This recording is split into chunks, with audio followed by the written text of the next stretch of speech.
Okay, hello grade 10s. Today we are going to focus on the basics of how to use a graphing calculator. So we've never graphed really using our graphing calculators before, and today we're going to finally learn how to do that. This lesson is for, TID3, TID3 plus, TID4 plus, silver, whatever. Basically the Texas Instrument brand. If you have another calculator, unfortunately, I probably can't help you. If it's a TI, it's probably similar to this. The new TI Inspires are similar, but obviously more powerful, more advanced in these, so some of the functions are a little different. But nonetheless, most of the teachers, at least in Alberta and Canada, are probably most familiar with this brand. Although there are some really good calculators, we just, we're just used to this. And, change is hard. So anyway, there's also an improved calculator list, so you should always double check that, especially for the diploma. Just Google for example, approved calculator list for Alberta diploma or math diploma, and it will come up. And this, of course, is approved. So welcome. Today we're going to do a few examples, and along the way I'm just going to highlight the skills that you need to know going forward. So in grade 10 we basically only do linear graphs, linear functions, so a straight line graph, which are very basic. I wish we did harder ones. But the same skills and principles that you're going to learn today go forward for harder classes and courses as well. So what are the skills that I want you to learn by the end of this? Well, first of all, how do we enter an equation into our graphing calculator in order to graph it?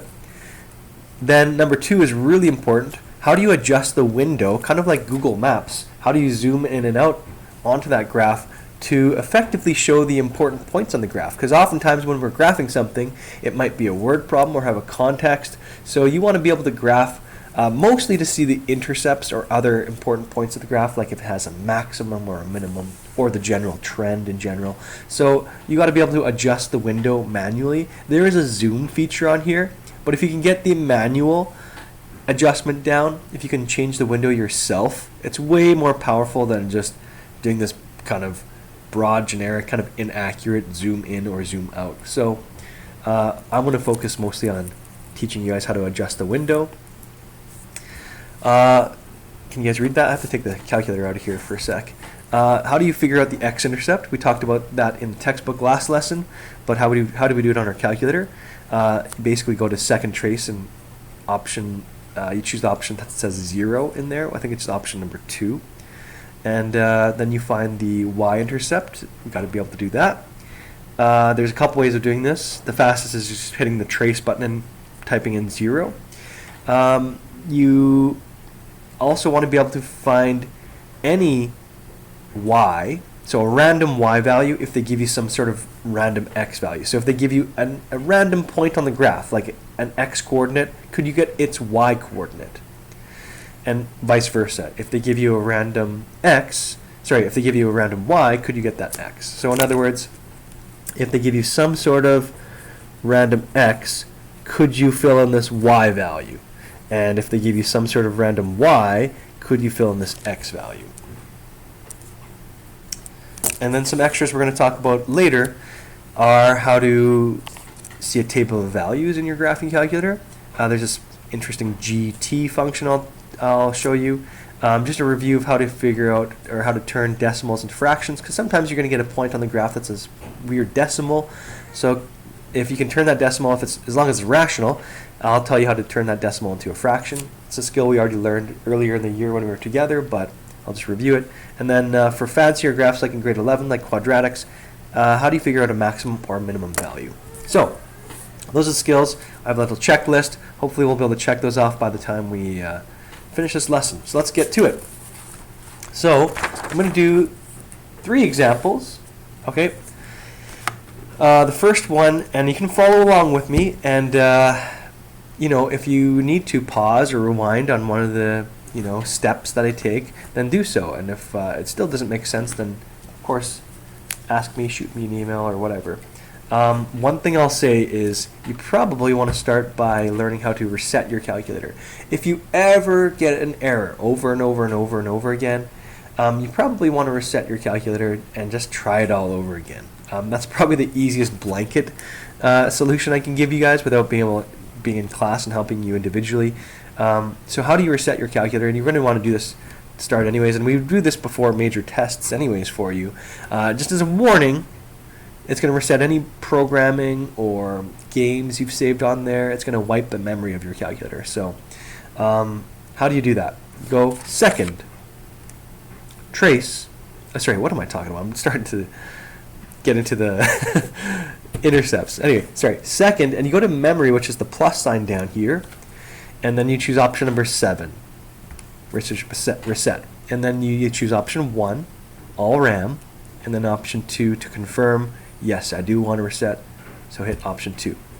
And it will say your RAM, or your random access memory, is cleared. So it's wiped your memory. So once again, in fast motion, it's second, plus sign, 7, 1, 2. And we've reset our calculators. This will reset all the settings as well. And in grade 10, we talked about this scary story once upon a time.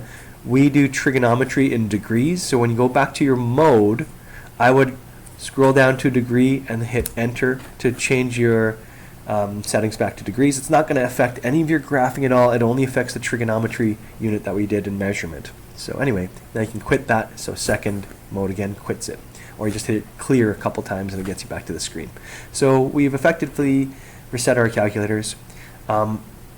Make sure you do that if you're ever stuck, or you've finished a practice problem where you've had to zoom a lot. This will also help kind of reset those values. When you go to window, these are the default settings, so this is a good way of double checking. -10, 10, 1, and then -10, 10, 1. And there's a 1 at the bottom we don't really have to worry about, which is this resolution setting. But anyway, yeah, so it should all be cleared for you. I'm just going to quit back to this home screen. All right, so let's figure out how to enter an equation. The first equation I want you to try along with me is this one. Y equals negative 1.25x plus 15. So I'll show you how to do that now. So you go to the very top button, which it says y equals. So this is always, we are dependent variable isolated. And notice you can do lots of equations. We're just going to graph one. So y equals negative. It's really important that you use the negative button at the bottom here, not a minus sign. 1.25. So negative 1.25. You could, if basically if it's a negative here in front of this number coefficient for x, that's when you want to use the negative button. If this were ever a minus here, minus 15, that's when you can use the regular minus thing, minus sign. But when it's a negative number, don't do that. Okay, anyways, it's not. So just delete that sign that I just did. How do you put the x in there? You just simply push the button next to alpha, which it looks like that right there. So push that, negative 1.25x, and then plus the plus sign 15. Okay, so there you have it. And you don't have to press enter. If you press, let's just go to the graph. If you press graph, it will bring you to your Cartesian plane. And I want to talk about this for a moment. By default, you can see, so this is the x-axis, this is the y-axis. You can see positive 10 to the right, negative 10 to the left, positive 10 up, and negative 10 down. That's your window, right? That's what this window says.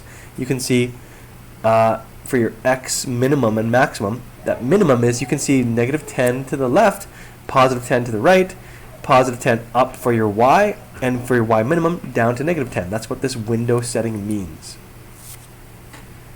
So that's what we see.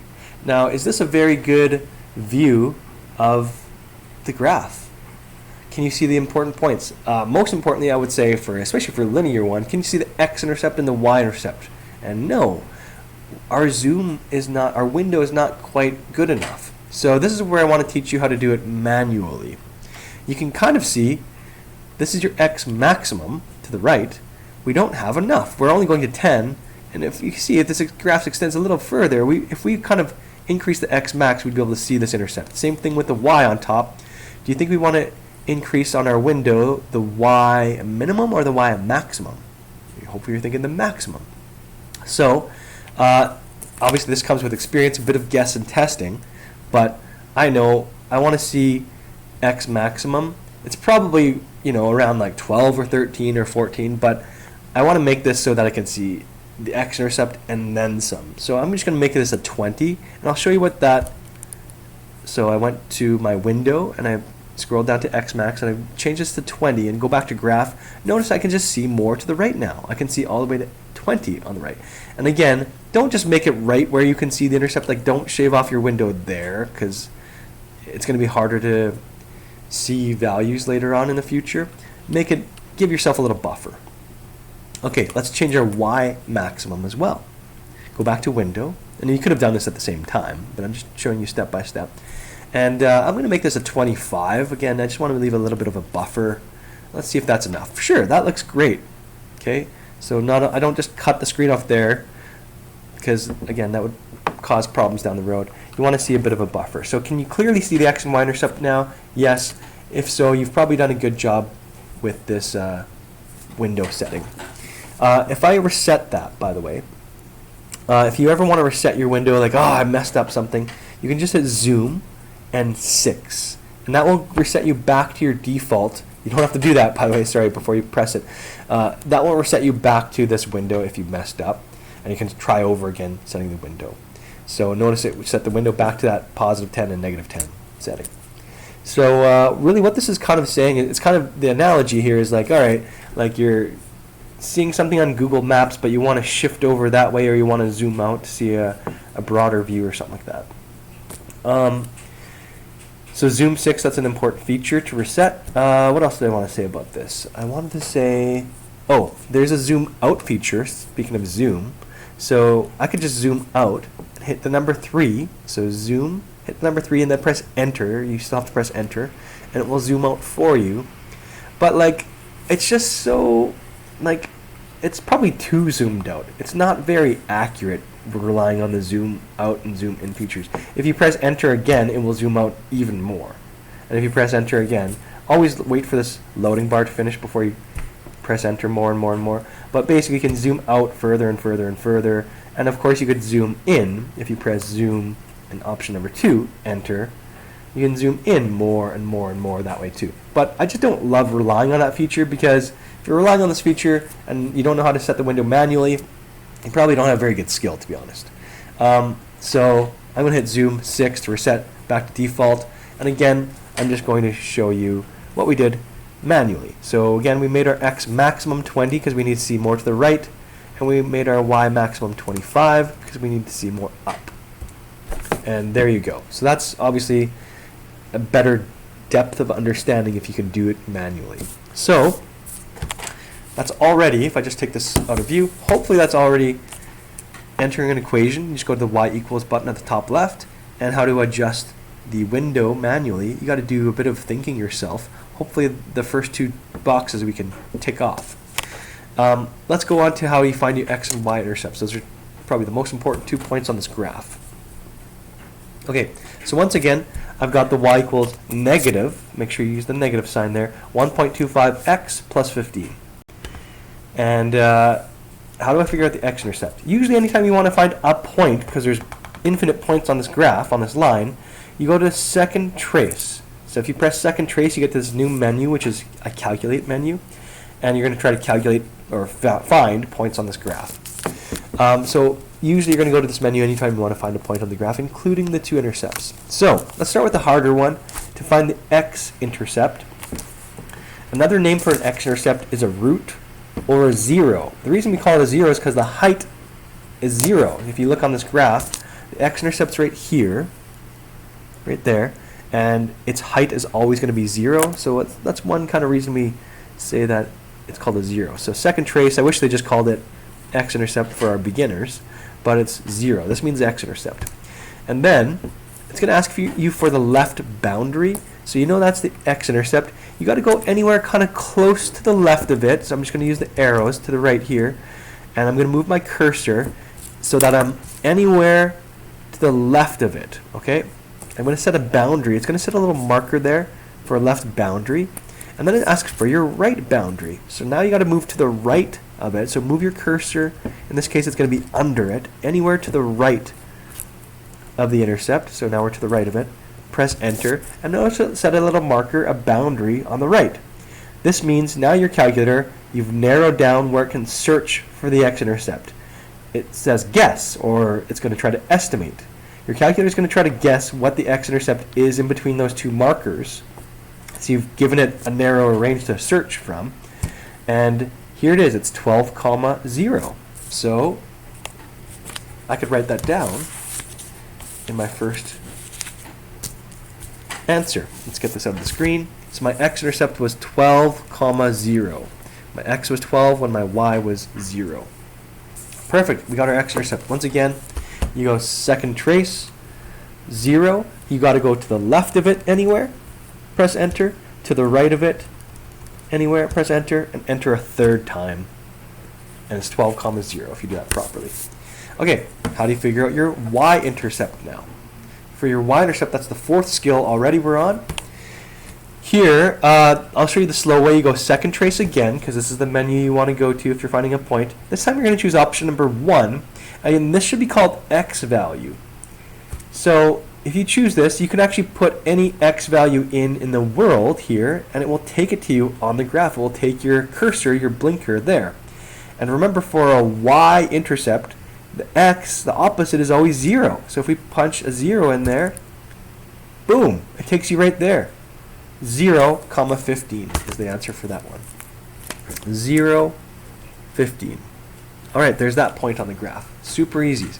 So once again, I did second trace, option 1, and I just put a 0 and then enter. So I had 0 and then enter there. Second trace, option 1, sorry. And then 0, enter, and it takes you 0, 15. Perfect. A faster way of doing that, by the way, if you want a faster way, is you can actually just hit trace, don't hit second, and trace, and just press 0 and enter, and it takes you the same way. Okay. So hopefully, we're going to review this, but hopefully we've got how to enter an equation. Now we know how to adjust the window. We know how to find the x-intercept. You go second trace and hit option number 2, which is the 0. We know how to find a y-intercept. You go second trace, option number 1, and we set our x to 0. What if they give you a different x? Well, it's going to be the same function. Remember how I just said if you go to second trace, number 1 should be called x value? What if I give any x value in the world instead of 0? Let's say, take me to where x is 5 on the graph. Oh, there it is. 5, 8.75. Perfect. Let's go second trace. Let's put another x value in there. What happens when x is 7? It's going to take you to that point on the graph. Oh, it's just further along. When x is 7, your y is 6.25. So second trace, this is option number 1 is awesome because you can put any x and it will just spit out what the y value is, the output value is. So if you go, let's say, -3, it's going to take you to that where x is negative this time. It's right there. -3, 18.75. Awesome. Just be careful if you use this. Sometimes you could get an error if you go second trace. And let's say, where's my value going to be, let's say, 30. You might get an error here. Oh, it says error invalid. The reason you did that, if you go to the error, your problem is your 30.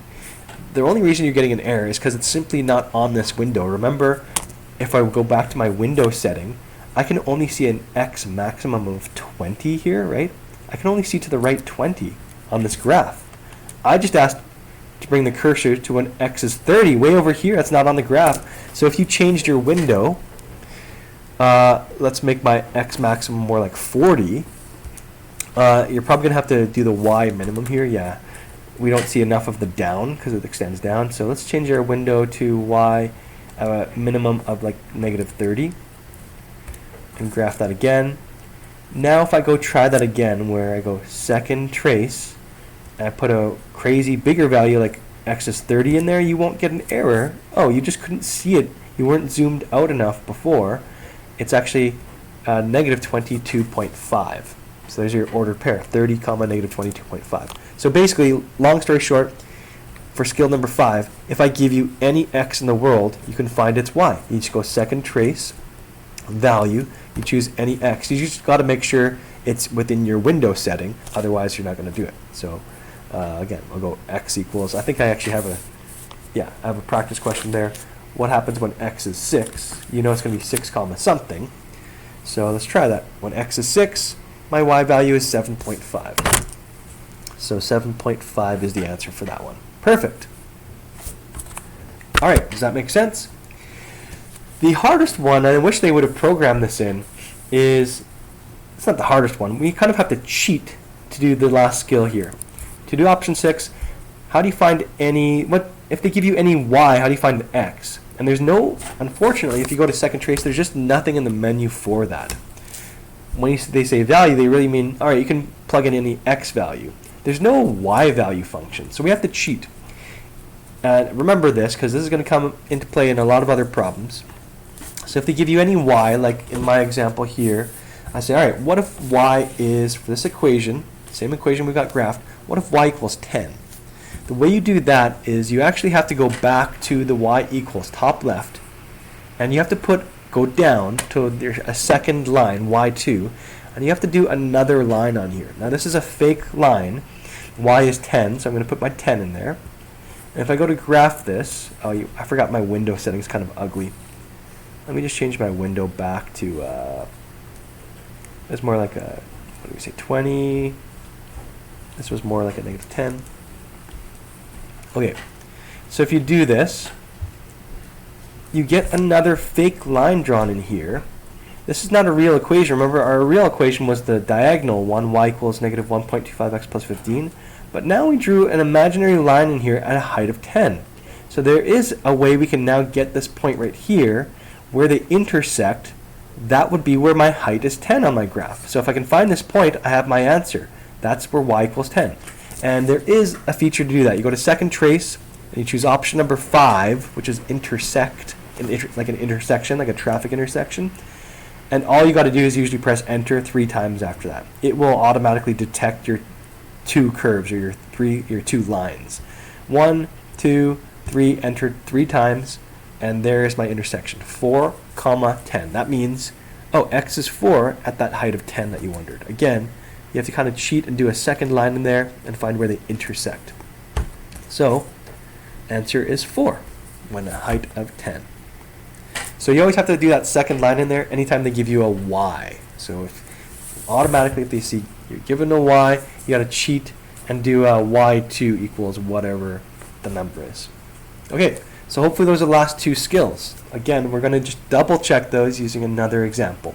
So how to enter an equation, how to adjust the window, find the x-intercept, y-intercept, and then maybe we'll do these 5 and 6. Those are kind of bonus skills, but the first 4 skills are the most important.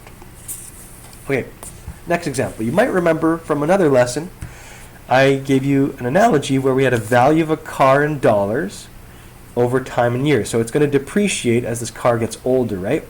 What this means is the starting value of the car was brand new, was $20,000. This means it depreciates $1,000 every year. It gets $1,000 less in value every year.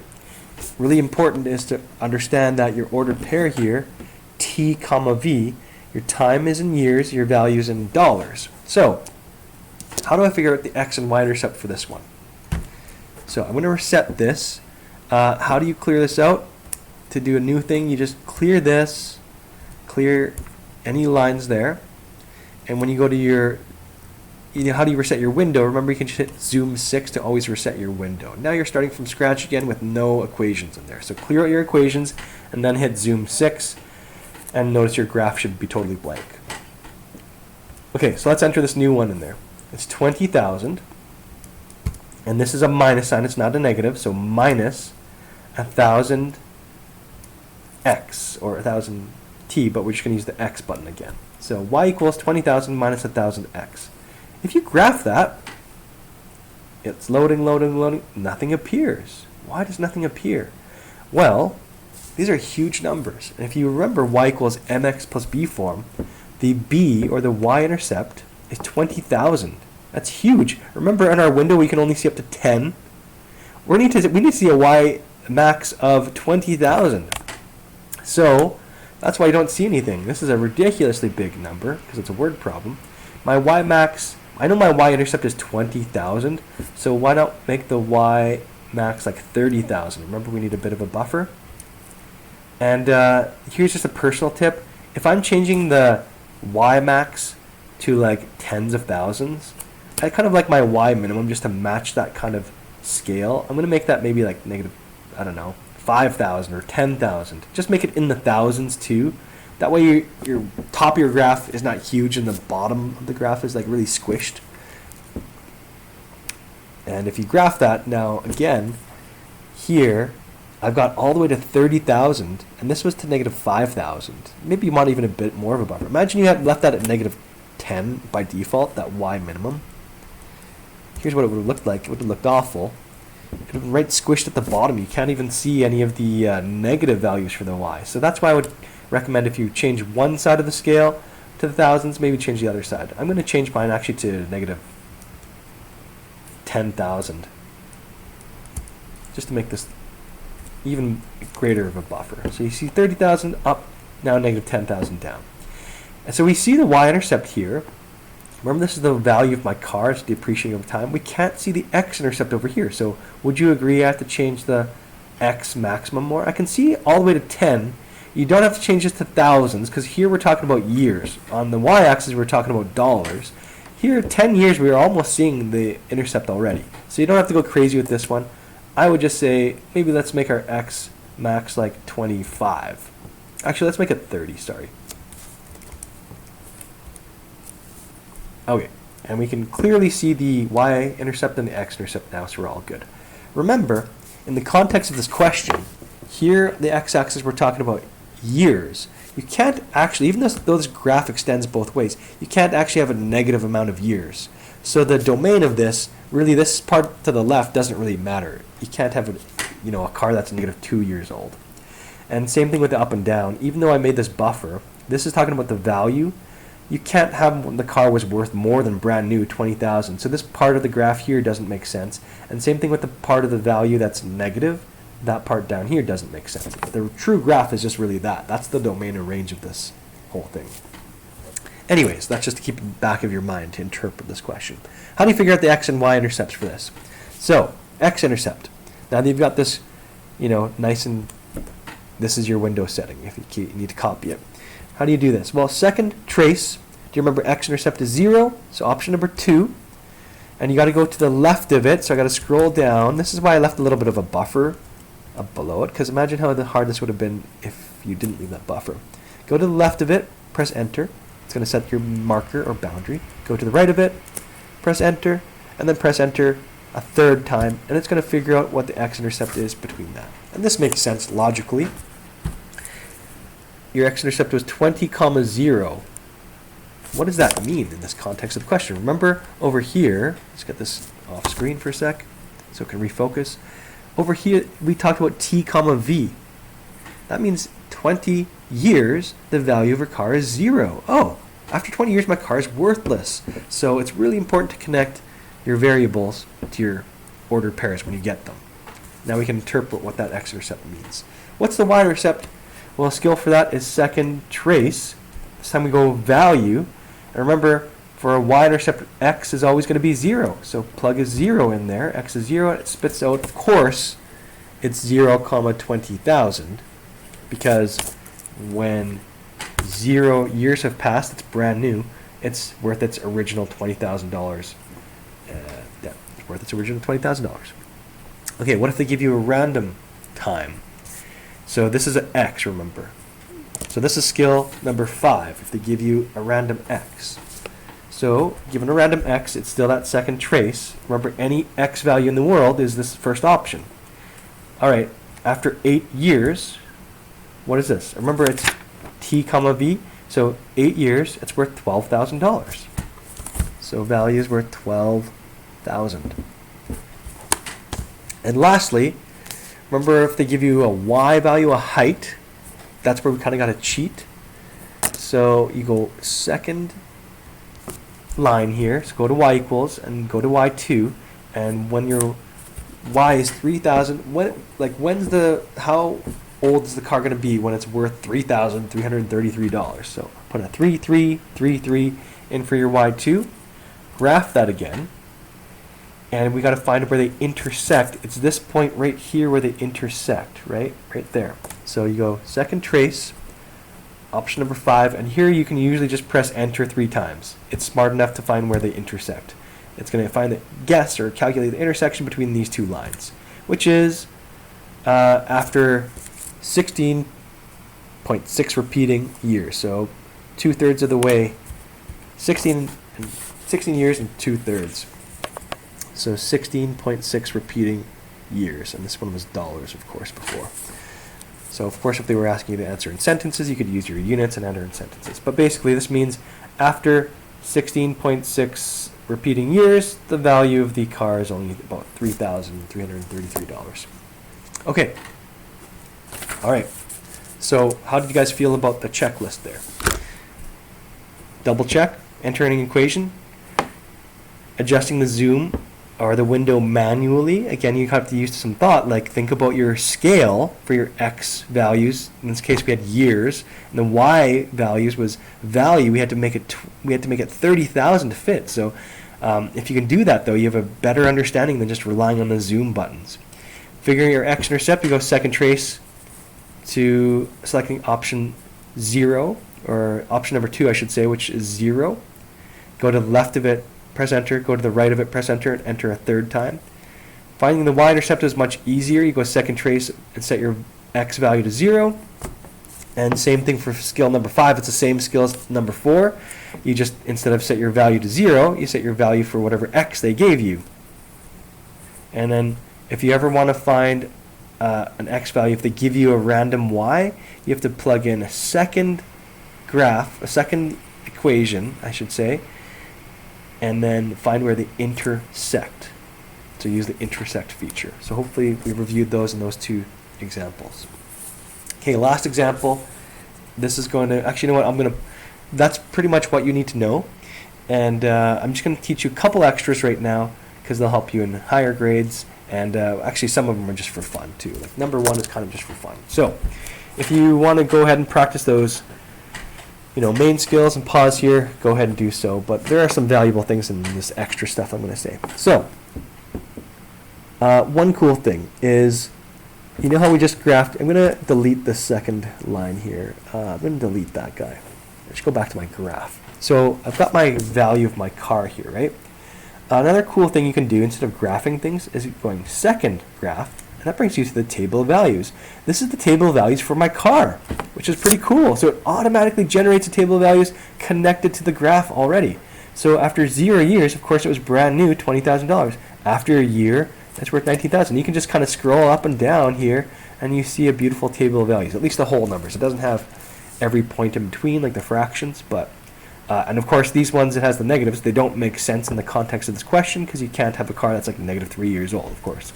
But anyway, it makes the table of values for you. Of course, you have to interpret that table of values, which is pretty cool. Another cool thing is there are some interesting things you could do with table set if you go second window. I'm not going to get into that today because it's really not an essential skill. And I honestly don't use it. Another cool, this is just a cool thing for fun. You can actually go down to the bottom. If you go to mode, go down to the bottom and go to GT.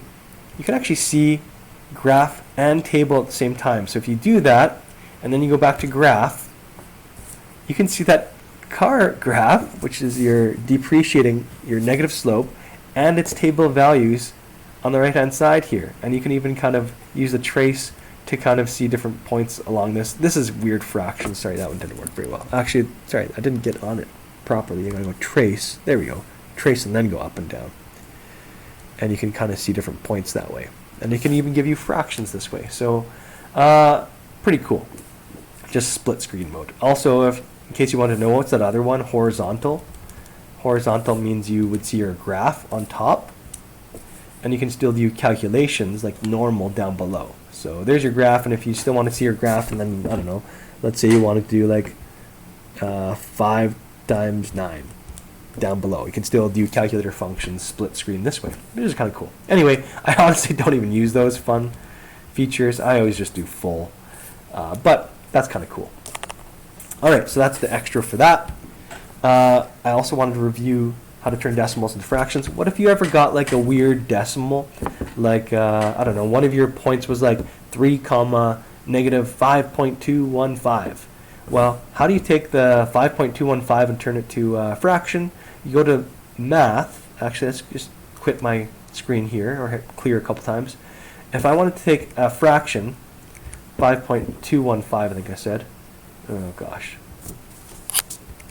and turn that to a fraction, you go to the math menu, option number 1 converts this to a fraction. And then you could answer as an ordered pair with fractions or exact value if you wanted. Or if you have a repeating decimal, like, oh, one of my coordinates was negative 2.3 repeating. So if I go to the math menu, I can turn that to a fraction like that. It's actually negative 7 over 3. So if you ever need fractions, you can do it that way. And the last one is how you do a maximum or minimum value. And for that, I'm going to flip to my last example, which is a quadratic. It has degree 2, so I know it's not going to be linear. And let's plug that in. So let's clear out any equations I have. Hit zoom 6, that's how you reset. And I'm going to do y equals negative, the negative button, 2x squared over here. So negative 2x squared. The x squared button is just on the left. And then plus 5. Go graph that guy. Luckily, it's nice and easy. You don't have to play with the window feature at all. I just wanted to tell you, how do you figure out the maximum height here? Well, second trace, no surprise, you're going to this menu, and you're going to do the maximum, option number 4. Kind of like an x-intercept, you go anywhere to the left of the peak, press enter. Anywhere to the right of the peak, press enter, and enter one more time. And it's going to give you the maximum height. The maximum height on this graph is 5. Okay? It's actually 0,5. I don't know why this just rounds to 0. So your calculator's not perfect either. It just tries to estimate as well. It's actually 0,5. Alright, that's how you do a maximum. Just as an FYI, this guy has 2 x-intercepts. So you'd have to do the process twice where you go to second trace, go to option 2, and you'd have to go to left of this, press enter, right of it, press enter, enter one more time. So there's one of the x-intercepts. It's negative 1.58 roughly. And then you have to go second trace. So 0,5 was the maximum. Negative 1.58 was one of your x-intercepts. I just wrote that down. That's rounding. Normally don't want to round, but it's okay. Go option 2 again, and this time you have to go over to the right side. Again, anywhere left to the left of this intercept, to the right of it, under it this time, and press enter a third time. And this one happens to be positive 1.58, comma 0. So there's your 2 x-intercepts there. And you know what? I don't have to do this one. What if you tried to do an x value of, second trace, x value of 50? The reason you're going to get that error we already talked about, simply because it's off of the graph. You just need to zoom out a lot more on this occasion. So you just adjust your window. So once again, there's your skills. Rewind. Check out the video again if you need to know. The first 4 are the most important. Just basically entering it, finding your proper window, and how do you figure out your x and y intercepts. Those are the most valuable skills for this level. But a lot of questions will ask you to figure out a y or an x if they give you some other random value. All right, hope that made sense. Don't be afraid to ask me questions if you have any. Take care, guys. Good luck.